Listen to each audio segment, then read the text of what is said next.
In 1929, David Solomon Sassoon of the legendary and extremely wealthy Sassoon family purchased an ancient Hebrew manuscript for his personal Judaica collection for 350 British pounds, or the equivalent of $28,000 in the year 2023.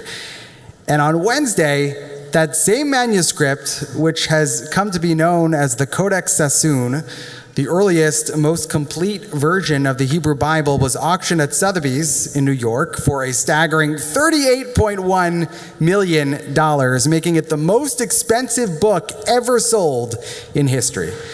To put that in context, there are 21 extant complete Gutenberg Bibles, and they are estimated to be worth approximately $25 million each. The Codex Sassoon sold for $38 million.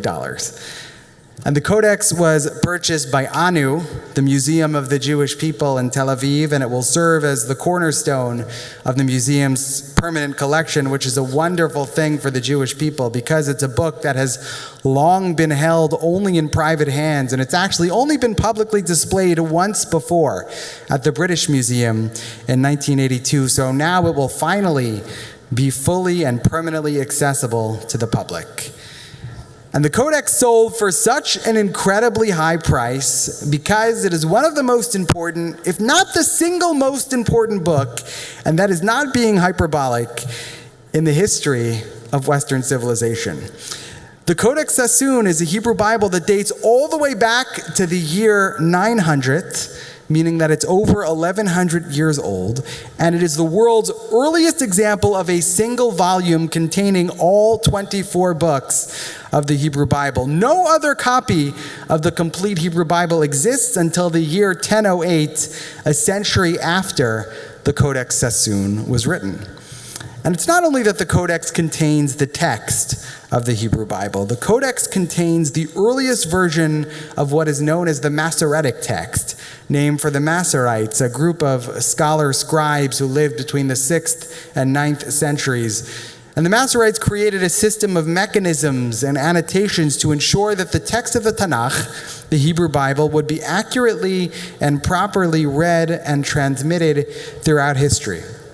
Their system included both vocalization, the vowels of the Torah, which allow us to pronounce the words correctly, and the Ta'amei HaMikra, the cantillation marks or the tropes, which allow us to chant the words correctly.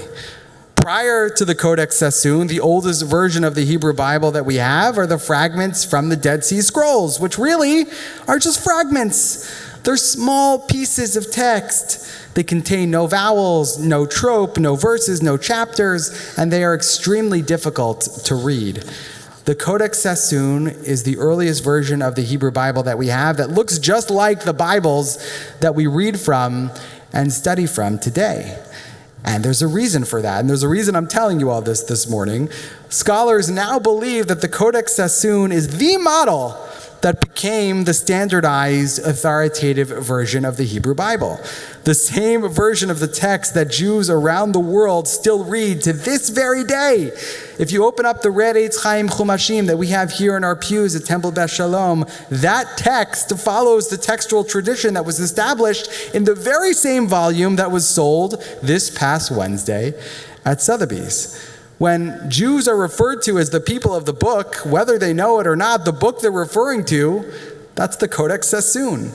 And it's frankly amazing, really remarkable that Sotheby's was even able to put a price on this book, because the truth is that book should be priceless. That book is history. One of the most frequently asked questions I receive here at Temple Beth Shalom, especially when we have guests in our sanctuary, is, what do those strange words above my head on the bima say?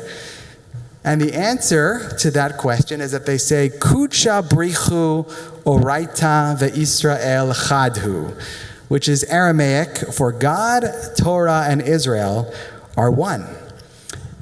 And this week's Torah portion, Parshat Bamidbar, really drives that message home, because this week, as I mentioned, we read the census, the counting of the Israelites at the beginning of the book of Numbers. And the final number reached by the census is 600,000, or really 600,000 men of fighting age. When you include women and children, the number is probably much closer to 2 million. And according to the Kabbalistic tradition, the number of Israelites in Parshat Bamidbar, 600,000 or 603,550 to be precise, is exactly the same as the number of letters in the Torah. Now you may be saying to yourself, wait a minute, aren't there only 304,805 letters in the Torah? And the answer to that would be yes. But according to the rabbis, the Torah is black fire written on white fire, which means that you can see the black letters of the Torah, but you can't see the white letters.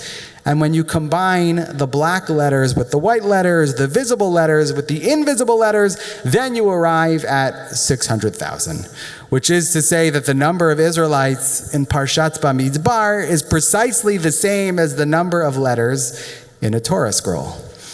As Rabbi Levi Yitzchak of Berdichev once put it, the souls of Israel form the body of the Torah. Each and every letter of the Torah is profoundly significant. As I imagine you know, if even one letter is missing, a Torah is rendered pasul. It's impure. It's unfit for use.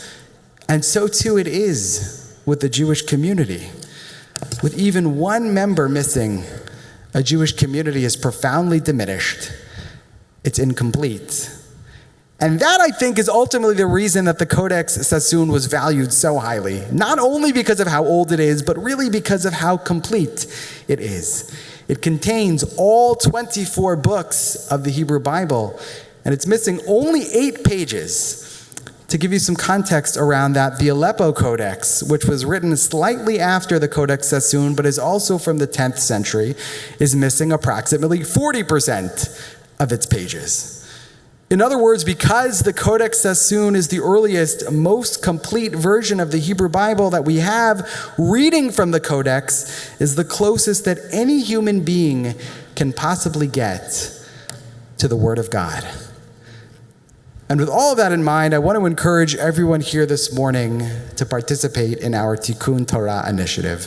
For those who don't know, we are in the midst of a project called Tikkun Torah, which is being spearheaded by our incredible past president and mother of the groom, Laura Greif. And the project entails repairing one of our Sifrei Torah, one of our Torah scrolls, which is in desperate need of repair. And we've engaged a soferet, a scribe, to help us with the process of repairing the scroll. And every person who participates will have the opportunity to sponsor a letter or a verse or a passage in the Torah. And every person will be able to spend time with our soferet as she repairs those letters in the scroll. It's really a remarkable once-in-a-lifetime opportunity, and I sincerely hope that you all choose to participate. Because, as our tradition teaches, every Jewish person is represented by one letter of the Torah. And if each and every one of us participate, we will not only be helping to solidify the future of our synagogue, but we will be actively embodying our role, the role that this week's Parsha spells out as letters in the scroll. And of course, we will be bringing to life those beautiful words emblazoned here on the wall of our sanctuary, Kudsha Brichu Oraita ve'Israel Chadu. God, Torah, and Israel are one. Shabbat Shalom.